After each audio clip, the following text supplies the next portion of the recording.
Are you thinking of selling some of your investment properties? Well, then make sure you watch this video so you fully understand how capital gains tax works or corporation tax if you're selling in a limited company, what expenses you can offset, and other ways you can reduce your capital gains bill when selling your investment properties. The first place to start would be by talking about disposals of residential property when you are selling in your own name. So if it's joint ownership or as a partnership or owned completely by yourselves, these are the factors that you need to consider.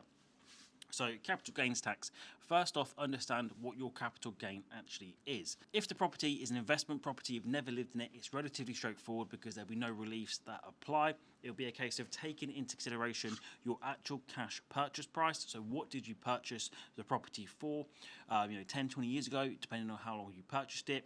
You need to try and find details of the stamp duty you paid, solicitors' fees, any capital improvement that's still reflected in the property. So if you put an extension in, you need to find the invoices for that if possible, so that you can claim it as an expense against your capital gain. And then you'll look at your disposal proceeds, so what are you actually selling it for, less estate agents' fees, any other costs that you might incur, solicitors' fees, and the difference between the two on a cash basis is your capital gain. It's important to mention here that mortgages are completely irrelevant. Quite often when speaking to clients and other taxpayers, property investors, there's a misunderstanding that the mortgage is tax deductible and it comes into the capital gains tax side of things. But when it comes to looking at your capital gains tax liability, a mortgage is just debt against the property. It does not get factored into your capital gains tax computation whatsoever.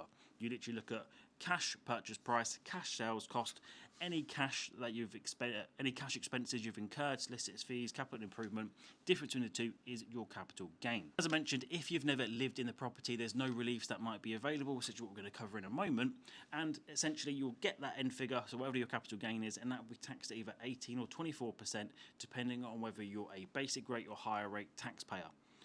It's worth mentioning here that if this gain basically makes your income spread across the two, a proportion of the gain will be taxed at 18%, with the remainder at 24%. To give a very simple example of this, let's assume that you earn £30,000 a year and you've got a £50,000 capital gains tax bill.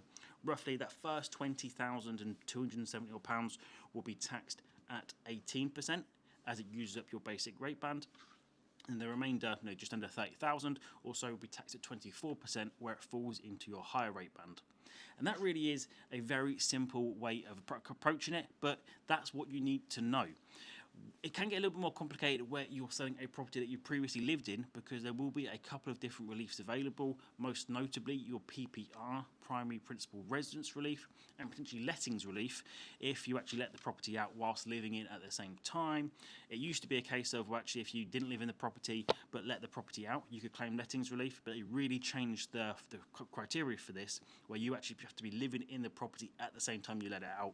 So for most people, it doesn't really apply now. But for PPR, how does that come into it? So let's say, for instance, you've owned a property for 10 years, you lived in it for the first 5 years that you owned it, then you moved somewhere else, you moved overseas, you bought a bigger property, and then you let it out. Well, actually, what would happen there is the first 50% where you actually lived in it as your main residence, that would be covered by your PPR, so there's no capital gains tax on that. And the second 5 years where you let it out, that would not be qualifying for your PPR because you didn't live in it, so that would be subject to capital gains tax. In the PPR rules, the last 9 months of ownership always qualify as well. So actually, in practice, if you own that for that 10-year period, 4 years and 3 months would be subject to capital gains tax and the rest wouldn't. And usually it's just a case of taking a percentage of this and claiming it as a relief. So in that case, about 60% of that is your PPR. The other 40% of that is taxable. The other 40% is taxable at the same rates we just mentioned, the 18 and the 24%. So you would get, assuming that we've got £100,000 basically chargeable gain before we take into account any reliefs, we know about 60% is covered by the PPR, leaving us with the 40, and that would be taxed at 18 or 24%. If it straddles the tax band, so in that earlier example with the £30,000 mark, then it could be taxed at two different rates. But if you're a straight up higher rate taxpayer, that 44,000, 24%, just under £10,000 of capital gains tax to pay. But one thing we've not deducted yet is your CGT annual exempt amount. So every taxpayer in the UK has a £3,000 CGT amount, and that will come off of the gain before you actually calculate what the gain is and what it's taxed at.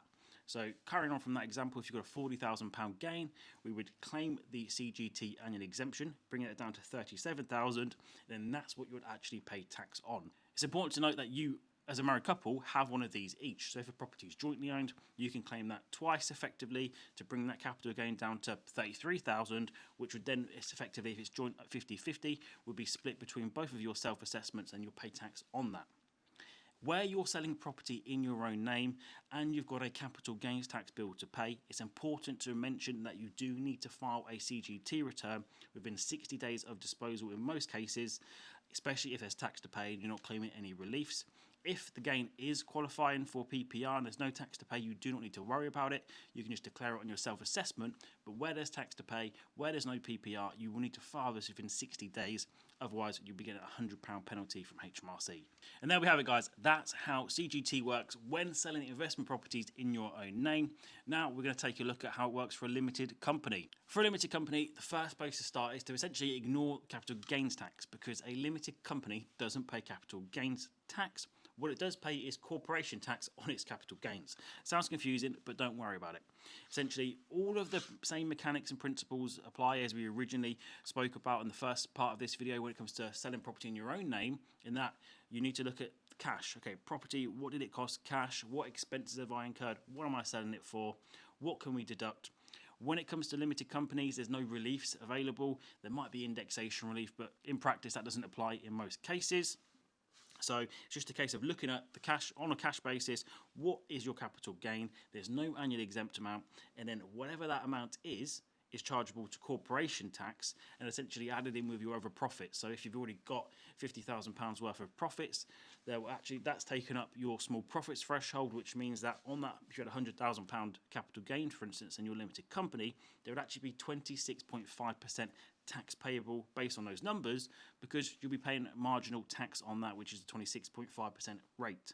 Once you've sold the property and you've got the cash in the company bank account, this is where selling properties in a limited company isn't as tax efficient as it often is when it comes to selling property in your own name, because now you've got the added problem of taking the money out of the limited company, where in most cases you'll actually pay tax twice, double taxation, because you've now got to either take it out as salary.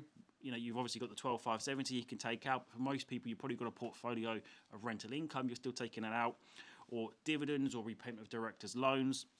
So you've got those further tax considerations to factor in, because your company is going to sell it, you'll pay the corporation tax on your capital gain, but if you want that money personally, there's another step to it when actually you need to get that money into your personal bank account.